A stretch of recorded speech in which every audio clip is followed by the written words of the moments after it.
মঞ্চে দাঁড়িয়ে আপনাকে শাহজাহান টানতে হচ্ছে কথাটা, মানে কেন? নন্দীগ্রামের মায়েদের সেদিনকার ভূমিকা দেখেছিলাম, সন্দেশখালীর মায়েদের ভূমিকা দেখেছিলাম। সেখানেও ভূমি লুট ছিল, জমির পর জমি, বিঘার পর বিঘা জমি নিয়ে জোর করে জলকর করে দেওয়া। সমস্ত ধানি জমিগুলোতে সেখানে জলকর করে তাদেরকে গায়ের জোরে, আমাকে তো শিবু হাজারার একটা ঘেরি দেখিয়েছে 723 একর, 10 বিঘা 8 বিঘা সব লোকের কাছ থেকে জমি জলকর কাউকে দেয় না।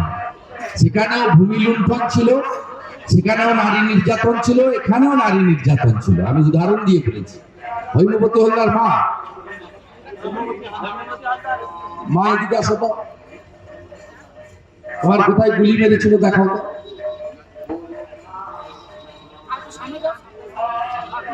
দেখতে পাচ্ছেন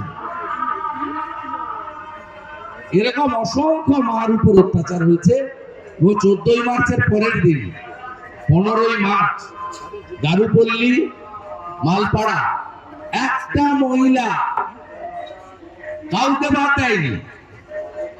সেদিনও প্রধান আসামি ছিল পুলিশ। যে দল করে থাকুক না কেন, আমি বলবো না, আমি বলবো সেদিনও পুলিশ এই ভূমিকা নিয়েছিল, শাসককে এলাকা পাইয়ে দিতে হবে।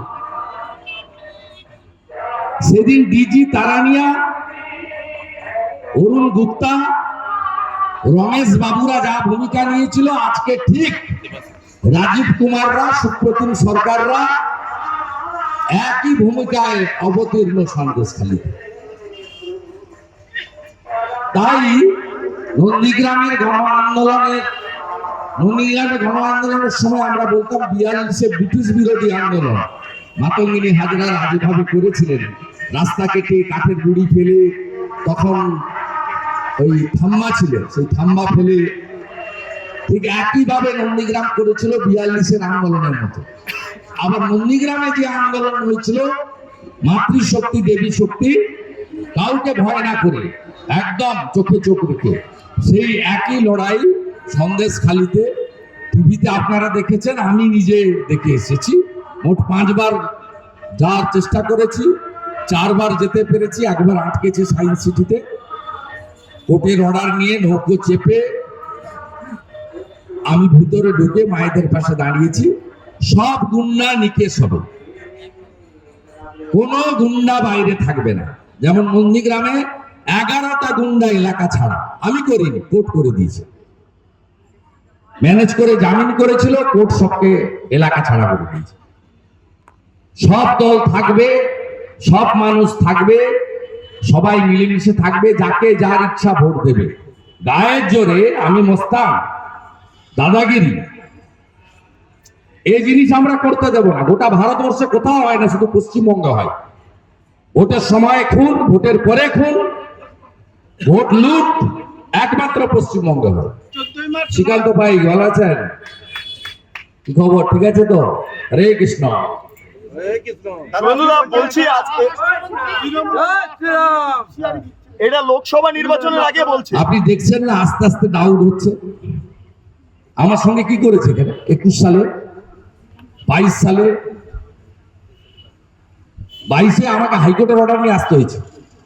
আমার এলাকা, আমি এখানকার ভোটার, এখানে জমি আমার আছে, আমি এদের অন্তরে ঢুকে আছি। কখন কি পদে থাকলাম হয়ে গেছে, এর সঙ্গে আর্থিক সম্পর্ক। 2003 সাল থেকে আসি আমি। এর পরের বারে 1 টাকাও পাবেন না। এই যে ছাঁট মালগুলো ঘুরছে না, এদের 1 টাকাও পাবেন না। 2024 কি বলে তৃণমূলের শেষ?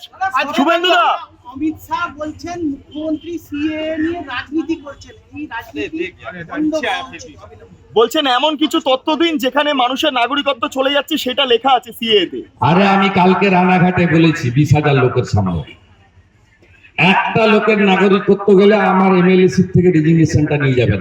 আমার চ্যালেঞ্জ, মমতা ব্যানার্জি নিতে পারবেন? একটা লোকের নাগরিকত্ব যদি না যায়, আপনি রেজিগনেশন দিতে পারবেন তো? আপনার দোকান কাটা, নন্দীগ্রামে হিরো মুখ্যমন্ত্রী হয়েছে, আপনি পারবেন না, আমি পারবো। আমি বলছি তো আপনাদের, একটা লোকের যদি নাগরিকত্ব চলে যায়, আমার রেজিগনেশন লেটারটা নিয়ে যাবেন। আমি এখানে 4 সালে দাঁড়িয়েছি, আমার জুতা জামা যা ছিল তাই আছে। আমি আজকে মাঝে মন্ত্রী, সাংসদ, এখন বিরোধী দলনেতা। আমার কোনো পরিবর্তন হয়েছে নাকি? আগে রাজ্য পুলিশ কটা ছিল সিকিউরিটি, এখন কেন্দ্রের পুলিশ আছে। এর ছাড়া কোনো পরিবর্তন আছে? কোনো পরিবর্তন আছে? কোনো পরিবর্তন নেই। মমতা ব্যানার্জিকে চ্যালেঞ্জ করছি, নাগরিকত্ব যদি কারণ না যায়, আপনি পদত্যাগ করবেন তো বিরোধী দলনেতা চ্যালেঞ্জ গ্রহণ করুন। দ্য সহজ পাঠ, সহজ কথা, সঠিক তথ্য।